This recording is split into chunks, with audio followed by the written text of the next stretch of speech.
the territory. Good day to staff. Good day to testifiers. My first set of questions is to Mr. Roy Moorhead. First off, I would like to say thank you for taking on this task of becoming a potential member of the board. As we all know, we are dealing with a court case, and hopefully, if you are confirmed, that would assist with us resolving that situation, specifically in giving individuals an opportunity to be heard. Earlier when you spoke, you talked a little bit about how would you look at potentially doing paroles. And I want to flip it a little bit. What exactly would someone have to do from your perspective for you to actually see that they are remorseful? Because you could have great actors and actresses come before you. There has to be other things or ways you could look at it to see how this person is progressing or lack thereof. What other things you potentially could zone in on that could assist with helping these individuals or not? So, the way the process works is the Bureau of Corrections provides us with a file on this particular individual that's before us. And within the file, we look at certain things that would give us an indication on whether this individual is remorseful or not. But it is a difficult task. And yes, there are actors and people definitely can fool the board. But it's not just that they have to show remorse. I think remorse is a huge factor. So, all I can do is trust my judgment based on the files that are in front of me and what this individual has done during his time incarcerated. Okay. One of the things that, and I want your thoughts on this. One of the things that we know is that I think it's the AG is also on the parole board. Yes, as a non-voting member. Exactly. What exactly, as a non-voting member, I understand that they're there, they observe, but do you think even their presence is necessary, or you think that's something we need to look at? Because I see it from both sides. I see it where, okay, he's there to maybe share information, but also this is the same person or office that potentially might have put that person away, and there's could be some bias. What are your thoughts on that? I mean, I know you might want to stay out of the politics of it, but I really need to get an answer for that. 1 minute. Well, I think it's difficult because I have not attended a hearing, right? So I don't know specifically what the AG's role is, but I do think having a legal mind during the hearings is important to ensure that we're following the law, and making sure that everything is, all the steps that we take, all the decisions that we make are legally sound. I agree with the legal mind. I'm still a little bit iffy on having the AG there. I want to ask Mr. Cartwright a couple of questions. Thank you for also stepping up and participating in this process, and hopefully you might be nominated. How do you gauge, because I hear you speak a lot about utilizing artificial intelligence as a way to potentially progress in this particular area and collect data. How would you, sitting on the board, could potentially assist? Could I quickly wrap up? You may proceed, Senator. Thank you. How could you, specifically sitting on the board, could potentially assist other board members in understanding the importance and potential use of AI in order to help advance the board and serve the public in a much more positive way? Thank you, Senator. Well, first and foremost, AI is just a tool to achieve an outcome, from my perspective.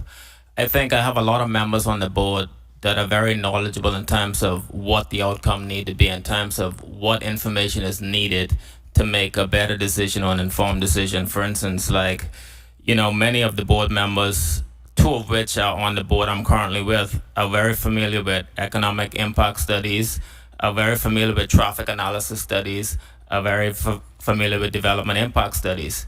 So it's just me educating them or us coming together and say, okay, we're going to utilize AI now to be able to spit this data out so we can make informed decisions. And not only just that, I always believe that whatever challenge we have, more than likely there's another jurisdiction that have dealt with something very similar to this. The problem is that how can you access that information in a timely fashion? Now you can use AI to run those checks for you that you probably couldn't do without, you know? And that's basically how I see it. Okay, thank you so much. Thank you for the additional time, Madam Chair, and I definitely support these two nominees. Thank you so much for that. Good afternoon once again to my colleagues, to the people of the territory. Good afternoon to the testifiers and staff. First, I'm going to start with Mr. Acevedo. My first set of questions have to do, earlier in your testimony, you spoke a little bit about stating that you did not want for the privatization of WAPA. The water aspect of water and power authority. The water aspect of WAPA is basically completely controlled by 7 Seas. Would you consider that aspect already privatized, or you look at that? How do you look at that? A lot of the infrastructure of WAPA right now is outsourced, and that's something I would like to definitely look at and change. I think our people could do the work. We don't need someone coming in and doing the work for us. Just finding a plan to phase them out and kind of bring back our water plant and bringing back the right generators. So from being on the board, your perspective is for us to ultimately phase out any other private entities and focus on our local company, Water and Power, being the source, reliable business to produce water and power in the territory. I worked at WAPA when we did it all on our own, so I don't think we can do it again. So definitely a WAPA that's local. Again, there's no reason why we can't ask for help and bring in companies to make sure we have a reliable utility, but to have them full time and doing all the work, definitely something we need to look at. You're more like them stepping in to help, and then you guys continue train on your own. learn what they bring into the table, and then definitely continue it on our own. I think that's been a problem in the past where we got all these technologies and then the people leave and then there's nobody to upkeep it. So ball is dropped. Understood. It's a good thing. I've always found it's a good thing when you have someone that is involved with the masses, as yourself as an employee, to now sit on the board, because you come with a wealth of knowledge and understanding that, you know, many of the board members might not even come close to having.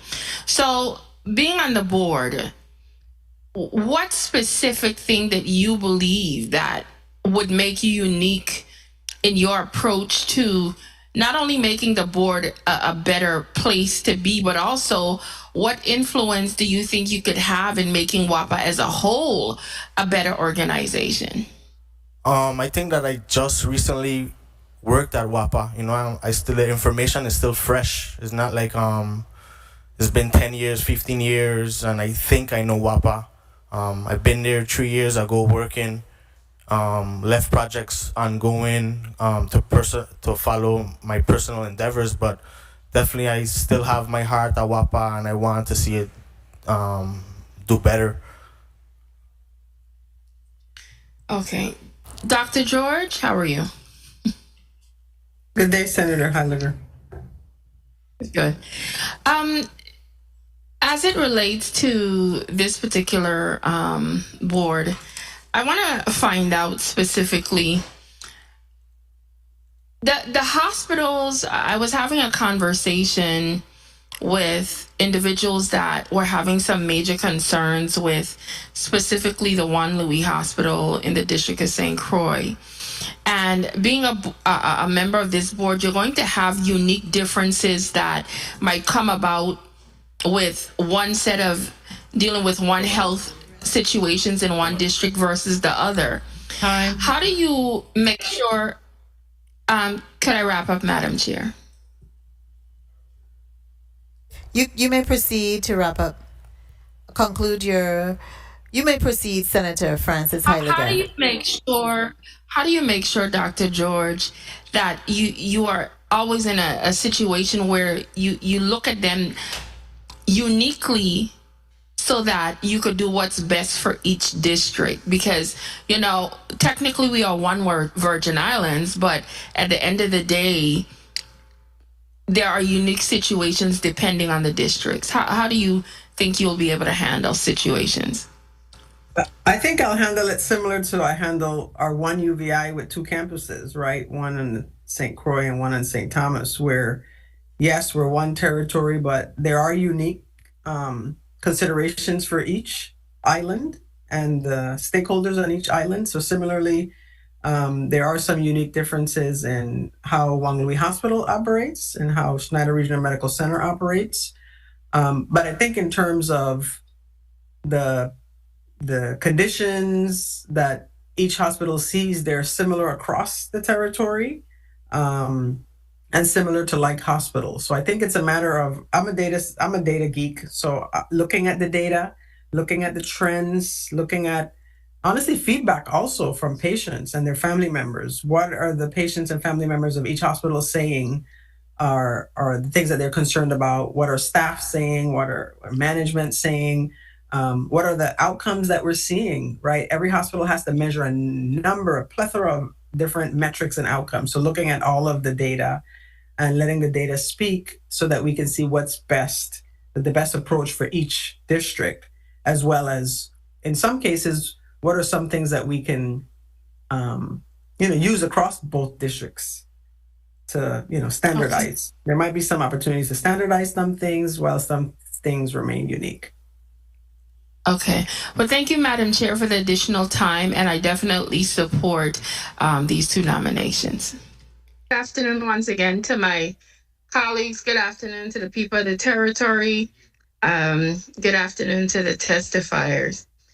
As it relates to this piece of legislation, the first couple of things I wanted to ask from the Superior Court and the Supreme Court, I wanted to know, do you believe that assigning senior sitting judges or part-time magistrates will actually reduce backlog or just redistribute the cases? Because I know we have to figure out a way, but you firmly believe that going this route will actually accomplish what we want to accomplish? Without question, the judicial branch didn't simply just give senior sitting judges as a favor. We meaning the Chief Justice, the presiding judge, monitored. And we have statistics as of June that showed that I can't recall the amount of cases that were closed. So there is productivity without question. And so when you look at the statistics, you find that there's productivity. I think from the last report in June, I think there was about 20 or 30 cases closed, or a number of probate cases also closed in St. Thomas. So without question, there's productivity. Most of the time, in fact, 99.9% of the time, when you have a senior sitting judge, they're very productive because most of the time they're closing out cases that they had before. And others, they're taking on, like when I left, the Honorable Judge Joe Meade took over my caseload, and he closed out about, off the top of my head, close to 11, 12 or more of that. So yes, no question. When it comes, I know we just went through the whole budget cycle. When it comes to the finances, the prorated salaries for the senior sitting judges, per diem for the magistrates, do you think if this bill is passed, are you prepared, or was that something you potentially discussed during the budget hearing? What are your thoughts on that? I will yield to the money lady, Ms. Pearson. Good afternoon, Senator Regina Peterson, for the Administrative Office of Courts. So every year, senior sitting is a line item for us. We anticipate, we plan, and mostly because we have been in deep backlog management coming out of the pandemic. So from a budgetary standpoint, we've always had a line item because our plan was to tackle first the criminal jury. And, we've made significant dents in the criminal jury because that was a priority coming out of the pandemic. But it's been a part of an annual plan to target those groups of cases where we see that we had significant backlogs, and we're seeing the progress. Like, for example, we're at a 9% thus far in 2025. With the work that's been done through June 30th, we're at a 9% reduction in civil, and then we may have a 21% reduction in criminal jury. And those are the things that we're tracking. And the way we track, we can see what the ebb and the flow is, where we're up, where we're down, where we may need to put some more resources, because we see we're either at a gain or a reduction. Okay, excellent. The Attorney General's office. I wanted to find out, I know that we've had some situations where judges had gone past this particular, I think it was 180 days, etc.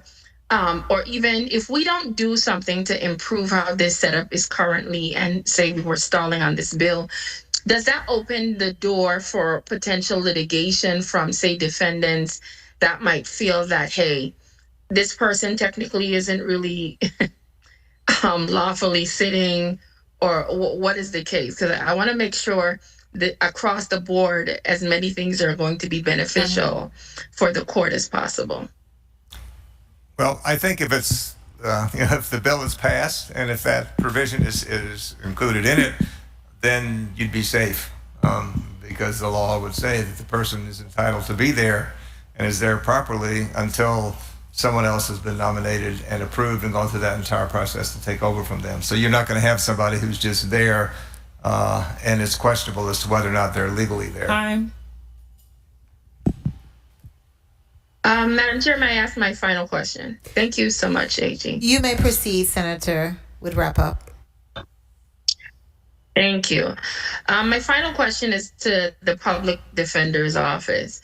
The statement that you made, of course, you might have an increase in cases, et cetera, and more court time. What is your potential solution for that? If this piece of legislation is passed, how could we then assist you if that will be the outcome based on what you shared?